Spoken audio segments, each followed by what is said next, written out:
بسم اللہ الرحمن الرحیم۔ السلام علیکم۔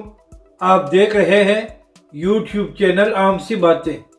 عمران خان صاحب خوفزدہ ہیں اور انتشار پھیلانے سے باز آ جائیں۔ تحریک لبیک کے سربراہ علامہ سعد حسین رضوی کا بڑا بیان اور وارننگ، اس ویڈیو میں ہم اسی کے متعلق بات کریں گے۔ ناظرین کرام، پچھلے 24 گھنٹوں سے پاکستان کی سیاست میں بڑی ہلچل ہے اور بڑے بڑے صحافی ٹویٹر پر یہ خبریں دے رہے ہیں کہ عمران خان صاحب کوئی بڑا فیصلہ کر سکتے ہیں۔ اسی حوالے سے تحریک لبیک کے سربراہ علامہ سعد حسین رضوی کا ایک بڑا بیان سامنے آیا ہے۔ علامہ سعد حسین رضوی نے اپنے بیان میں کہا ہے کہ تحریک عدم اعتماد ایک جمہوری اور آئینی عمل ہے اور عمران خان صاحب اور ان کی حکومت کو اس کا مقابلہ پارلیمنٹ میں کرنا چاہیے۔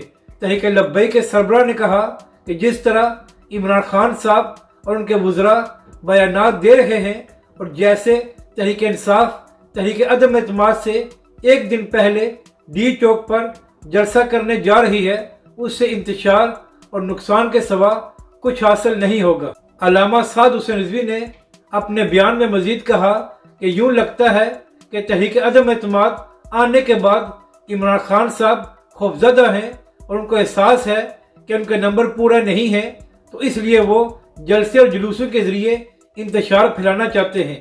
اور ناظرین کرام، کل تحریک انصاف کے کچھ کارکنوں نے اسلام آباد میں جو سندھ ہاؤس ہے اس کے باہر پروٹیسٹ کیا اور سندھ ہاؤس کا دروازہ بھی توڑ دیا، اور اس کی وجہ یہ بنی کہ اس سندھ ہاؤس میں تحریک انصاف کا وہ باغی گروپ ہے جو تحریک عدم اعتماد میں اپوزیشن کا ساتھ دے گا۔ تو یہ ایک ٹریلر بھی ہو سکتا ہے کہ ڈی چوک میں کیا کچھ ہو سکتا ہے۔